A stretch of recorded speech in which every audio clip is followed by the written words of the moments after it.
হযরত ওমর ইবনে খাত্তাব রাদিয়াল্লাহু তাআলা আনহু বলেছেন, যদি কিয়ামতের দিন আসমান থেকে একজন আহ্বানকারী আসে এবং ঘোষণা দেয় যে তোমাদের মধ্যে একজন ছাড়া বাকি সবাই জান্নাতে যাবে, তাহলে আমি ভয় করি যে আমি হয়তো সেই একজন ব্যক্তি যে জাহান্নামী হবে।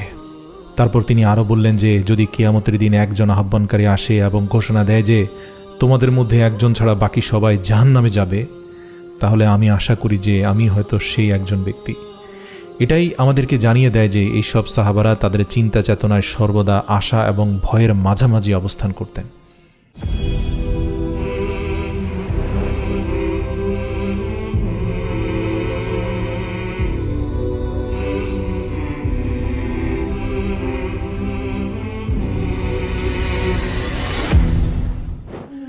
আল্লাহ সুবহানাহু ওয়া তাআলার দয়ার উপর তাদের সর্বোচ্চ আশা ছিল, কিন্তু তবুও তারা কখনোই আত্মতুষ্ট হননি। আর এর মানে হচ্ছে আপনি যখন আল্লাহর কাছে জান্নাত চাইছেন তখন আপনি এমনটা ভাববেন না যে আমি তো তেমন কোনো আমল করতে পারি না যা অন্য সবাই করে, তাই আমি হয়তো জান্নাতের অমুক স্তরে বা জান্নাতীদের অমুক ক্যাটাগরির অন্তর্ভুক্ত হতে পারবো না।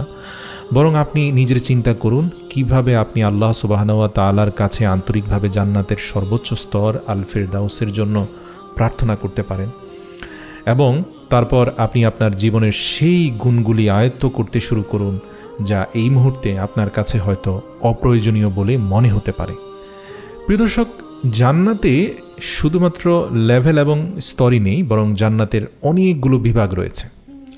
প্রতিটি বিভাগ উচ্চ মর্যাদার একটি নির্দিষ্ট স্তর নির্দেশ করে যা আপনি আকাঙ্ক্ষা করবেন। উদাহরণস্বরূপ জান্নাতের একটি স্তর রয়েছে যার নাম জান্নাতুল মাওয়া। হযরত কাব রাদিয়াল্লাহু তাআলা আনহু বলেন, এটি হচ্ছে শহীদদের স্থান, যাদের আত্মাগুলো এখন সবুজ পাখি হয়ে জান্নাতের বাগানে উড়ে বেড়াচ্ছে এবং তারা আল্লাহ তাআলার নির্দেশের জন্য অপেক্ষা করছে। আল্লাহ তাআলা যেদিন তাদেরকে জান্নাতে পরিপূর্ণরূপে প্রবেশ করাবেন, এবং সুবহানাল্লাহ, আল মাওয়া এটি এমন একটি স্থান যেখানে সব দুঃখ বেদনা দূরীভূত হয়, তাই সেখানে শহীদরা সর্বোত্তম উপায়ে স্বস্তি পাবে। এবং তারপর রয়েছে জান্নাতুল আদন, যাকে ইডেনের বাগান হিসাবেও অনুবাদ করা হয়, মানে যেখানে হযরত আদম আলাইহিসসালাম এবং মা হাওয়া আলাইহিসসালামকে সৃষ্টি করার পর থাকতে দেয়া হয়েছিল। তবে আদন বলতে এখানে জান্নাতের একটি স্তর বোঝানো হয়েছে, অতএব আদন বলতে জান্নাতের সর্বোচ্চ বাগানকেই বোঝায়। জান্নাতুল আদন এর সুনির্দিষ্ট কিছু বৈশিষ্ট্য রয়েছে। আব্দুল্লাহ ইবনে ওমর রাদিয়াল্লাহু তাআলা আনহুমা খুব চমৎকার কথা বলেছেন। তিনি বলেন, আল্লাহ সুবহানাহু ওয়া তাআলা তার নিজ হাতে 4টি জিনিস সৃষ্টি করেছেন। 1 আরশ, 2 কলম, 3 জান্নাতুল আদন ও 4 হচ্ছে হযরত আদম আলাইহিসসালামকে। তারপর তিনি বাকি সৃষ্টিকে বললেন কুন, অর্থাৎ হও, আর সঙ্গে সঙ্গেই বাকি সমস্ত মাখলুক সৃষ্টি হয়ে গেল।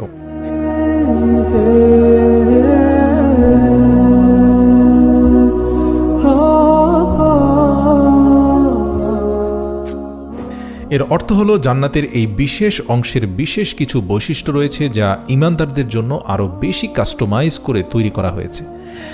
আমরা এখানে গোরাফ তথা জান্নাতের সর্বোচ্চ স্তরের ঘরসমূহ সম্পর্কে বলছি না, আমরা জান্নাতের কোনো বিশেষ কক্ষ সম্পর্কে কথা বলছি না, বরং আমরা এখানে জান্নাতের একটি বিশেষ অংশের কথা বলছি, একটি বিশেষ স্তরের কথা বলছি।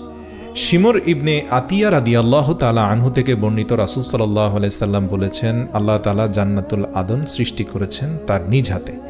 এর একটি ইট হবে সাদা মুক্তার, আরেকটি ইট হবে লাল রুবি পাথর দিয়ে, আরেকটি ইট হবে সবুজ স্ফটিক দিয়ে তৈরি, এর মেঝে হবে কস্তুরীর, এর মাটি হবে মুক্তার এবং এর ঘাস হবে জাফরানের।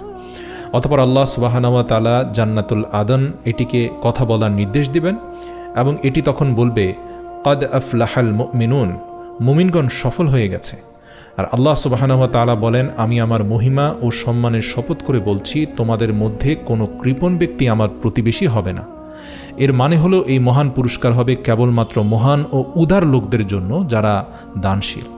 অতঃপর নবী করিম সাল্লাল্লাহু আলাইহি সাল্লাম কোরআনের সূরা আল হাশরের 9 নম্বর আয়াতটি তেলাওয়াত করেন, যারা কার্পণ্য হতে নিজেদেরকে মুক্ত করেছে তারাই সফলকাম। সুবহানাল্লাহ, সূরা হাশরের 9 নম্বর আয়াত। তাই আপনি যদি আল্লাহ সুবহানাহু ওয়া তাআলার কাছ থেকে এই মহান পুরস্কার, এই বিশেষভাবে কাস্টমাইজড করা জান্নাত অর্থাৎ জান্নাতুল আদন পেতে চান, তবে আপনাকে একজন উদার ব্যক্তি হতে হবে, কোনো কৃপণ ব্যক্তি নয়, কারণ এটি এমন কোনো জায়গা নয় যা একজন কৃপণ ব্যক্তির পক্ষে উপযুক্ত। শিমর ইবনে আতিয়া রাদিয়াল্লাহু তাআলা আনহু আরও বলেন যে আল্লাহ সুবহানাহু ওয়া তাআলা আল ফিরদাউস তার নিজ হাতে তৈরি করেছেন এবং তিনি প্রতিদিন 5 বার এই জান্নাতুল ফিরদাউসকে উন্মুক্ত করেন এবং আল্লাহ তাআলা জান্নাতুল ফিরদাউসকে নির্দেশ দেন, আমার আউলিয়াদের জন্য নিজেকে সুন্দর এবং সুসজ্জিত করো, তোমার ভেতরের সৌন্দর্যকে আরও বর্ধিত করো। আল্লাহ সুবহানাহু ওয়া তাআলা আমাদেরকে তার আউলিয়া বা বন্ধু হওয়ার তৌফিক দান করুন, আমিন।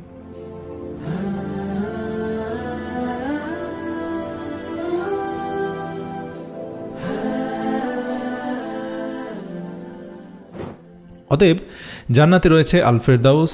আর আমরা যদি আল আদন সম্পর্কে চিন্তা করি, আল আদন হচ্ছে জান্নাতের সর্বোচ্চ মর্যাদাপূর্ণ একটি বড় পরিসরের স্থান এবং আল ফিরদাউস হচ্ছে আল আদনের সর্বোচ্চ স্তর। এবং নবী করিম সাল্লাল্লাহু আলাইহি ওয়াসাল্লাম সেটাই বলেছেন যে আল ফিরদাউস হচ্ছে জান্নাতের সর্বোচ্চ, সবচেয়ে প্রশস্ত এবং শ্রেষ্ঠতম স্থান।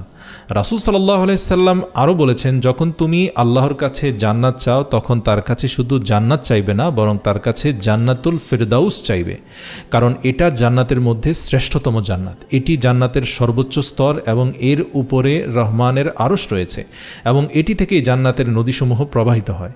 এখন আল ফিরদাউস কাদের জন্য হারাম? নবী করিম সাল্লাল্লাহু আলাইহি ওয়াসাল্লাম বলেছেন যে আল্লাহ সুবহানাহু ওয়া তাআলা যখন আল ফিরদাউসকে তার নিজ হাতে তৈরি করেছিলেন তখন তিনি প্রত্যেক কাফির, প্রত্যেক মুশরিক এবং প্রত্যেক ওই ব্যক্তি যারা মদ পান করে ও মাদকাসক্ত তাদের জন্য এটি হারাম করে দিয়েছেন। এবং আলেমগণ বলে থাকেন যে অবশ্যই একজন মুশরিকের জন্য জান্নাত হারাম, যে ব্যক্তি আল্লাহ সুবহানাহু ওয়া তাআলার সাথে শিরক করে তার জন্য জান্নাত সম্পূর্ণরূপে হারাম। কিন্তু এই হাদিসে এটাও বলা হয়েছে যে একজন মানুষ কিভাবে আল্লাহর কাছে সর্বোচ্চ পুরস্কারের আশা করতে পারে।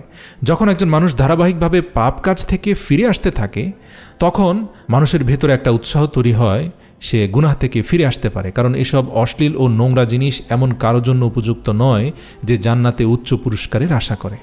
সুতরাং জান্নাতে আপনি দেখবেন আল আদন রয়েছে, জান্নাতে আপনি দেখবেন আল ফিরদাউস এবং তারপরে জান্নাতে আপনি দেখবেন আল ওয়াসিলা। নবী করিম সাল্লাল্লাহু আলাইহি ওয়াসাল্লাম বলেছেন যে ওয়াসিলা হচ্ছে একটি দরজা, র্যাঙ্ক, আল্লাহ তাআলার কাছে সর্বোচ্চ মর্যাদা সম্পন্ন স্থান। এই নির্দিষ্ট ডিগ্রির উপরে কোনো ডিগ্রি নেই। তাই তোমরা দোয়ার মাধ্যমে আমার জন্য আল্লাহর কাছে ওয়াসিলা চাইবে, আল্লাহ তাআলা যেন কিয়ামতের দিন আমাকে ওয়াসিলা দান করেন। যদিও এখানে প্রশ্ন জাগে, আল্লাহ তাআলা তার নবীকে কিছু দেবেন, তার জন্য আমরা দোয়া করার কে? তার কি আমাদের দোয়ার দরকার আছে? এর উত্তর হচ্ছে না। প্রিয় দর্শক, চলুন এই বিষয়টা বোঝার চেষ্টা করি। জান্নাতে আমরা পেয়েছি আল ফিরদাউস এবং তারপরে আমরা পেয়েছি এমন একটি স্থান আল ওয়াসিলা যা কেবলমাত্র একজন ব্যক্তির জন্য নির্দিষ্ট। আর একে ওয়াসিলা বলা হয় কেন জানেন? কারণ আল ওয়াসিলা মানে হচ্ছে সংযোগ, কারণ এই স্থানটি সরাসরি আর রহমানের আরশের সাথে সংযুক্ত এবং এটি আরশের সবচেয়ে নিকটবর্তী। যেমন ইমাম ইবনুল কাইয়িম রাহিমাহুল্লাহ বলেছেন, আল ওয়াসিলা এটি জান্নাতের সর্বোচ্চ স্তরে একজন নির্দিষ্ট ব্যক্তির জন্য নির্ধারিত একটা স্থান। আর এতে কোনো সন্দেহ নেই সেই ব্যক্তির নাম কি, তিনি হচ্ছেন মুহাম্মদুর রাসূলুল্লাহ সাল্লাল্লাহু আলাইহি ওয়াসাল্লাম। এবং শুধুমাত্র ওই একজন ব্যক্তি এটি দখল করতে পারে এবং তাকে সেই ব্যক্তি হতে হবে। এটা এমন একটা স্থান যে এখানে একাধিক মানুষের সুযোগ নেই, শুধু একজনই এই দরজার অধিকারী হবে, যিনি বিচারের দিন সমস্ত মানবজাতির পক্ষে সুপারিশ করবেন। তাকে সেই ব্যক্তি হতে হবে যিনি আল্লাহর সৃষ্টির মধ্যে সেরা এবং আল্লাহর সমস্ত সৃষ্টির মধ্যে আল্লাহর কাছে সবচেয়ে বেশি প্রিয়, এবং এটি হবে অবশ্যই একজন ব্যক্তি। আল্লাহু আকবার।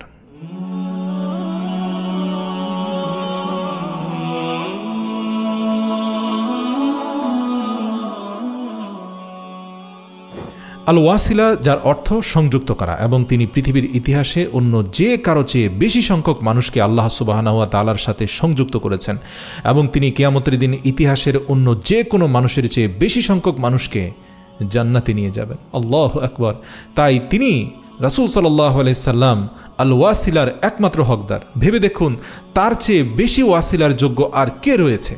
আলেমগণ বলেন যে রাসূলুল্লাহ সাল্লাল্লাহু আলাইহি সাল্লাম আল ওয়াসিলার অধিক যোগ্য, শুধু তার ন্যাক আমলের কারণেই নয়, বরং পৃথিবীতে যে কোনো ইমানদার বান্দা যখনই কোনো ন্যাক আমল করবে, কোনো ন্যাক কাজ করবে, তাদের প্রতিটি ভালো কাজের সওয়াবের সমপরিমাণ সওয়াব নবী করিম সাল্লাল্লাহু আলাইহি সাল্লামের জন্য থাকবে।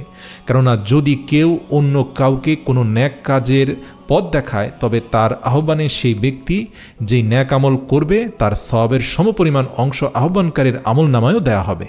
সুতরাং আমরা যখন জান্নাতে আমাদের বাড়ি, আমাদের প্রাসাদ নির্মাণের কথা বলি, তখন রাসূল সাল্লাল্লাহু আলাইহি সাল্লামও এসবের থেকে একটি অংশ পাবেন।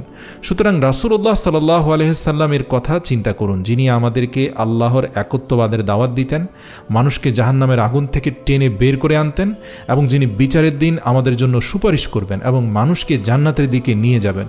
আর তাই তিনি জান্নাতে আল্লাহ সুবহানাহু ওয়া তাআলার সবচেয়ে নিকটবর্তী স্থান, জান্নাতের সেই অনন্য আবাসস্থল আল ওয়াসিলায় থাকবেন। সবাই সেই স্থানটিকে চিনতে পারবে এবং আমাদের নবী করিম সাল্লাল্লাহু আলাইহি সাল্লাম সেই সর্বোচ্চ পদে অধিষ্ঠিত হবেন এবং আমাদেরকেও আল্লাহ সুবহানাহু ওয়া তাআলার নিকটবর্তী করবেন। নবী করিম সাল্লাল্লাহু আলাইহি সাল্লাম বলেন, যখন তোমরা মুয়াজ্জিনের আজান শুনবে তখন আমার প্রতি দুরুদ ও সালাম পাঠাও, কেননা যতবার তোমরা আমার উপর দুরুদ ও সালাম পাঠাবে আল্লাহ সুবহানাহু ওয়া তাআলা ততবার তোমার উপর 10টি করে রহমত নাজিল করবেন, এবং তারপর তোমরা আল্লাহর কাছে প্রার্থনা করো যেন তিনি আমাকে আল ওয়াসিলা দান করেন। এটি জান্নাতে এমন একটি মর্যাদাময় স্থান যা আল্লাহর একজন বান্দাই পাবে। এর জন্যই আমরা আজানের পরে বলি, আতি মুহাম্মাদানিল ওয়াসিলাতা ওয়াল ফাদিলা। আমরা জানি যে আমাদের এই দোয়া আল্লাহ ইতিপূর্বে কবুল করে রেখেছেন, কেননা ওই একটি বিশেষ স্থানে আসীন হওয়ার যোগ্যতা তো রাহমাতাল লিল আলামিন ব্যতীত দ্বিতীয় কারণেই। ইয়া আইয়াতুহান নাফসুল মুতমাইন্নাহ ইরজিই ইলা রাব্বিকি রাদিয়াতাম মারদিয়াহ فادخلي في عبادي وادخلي جنتي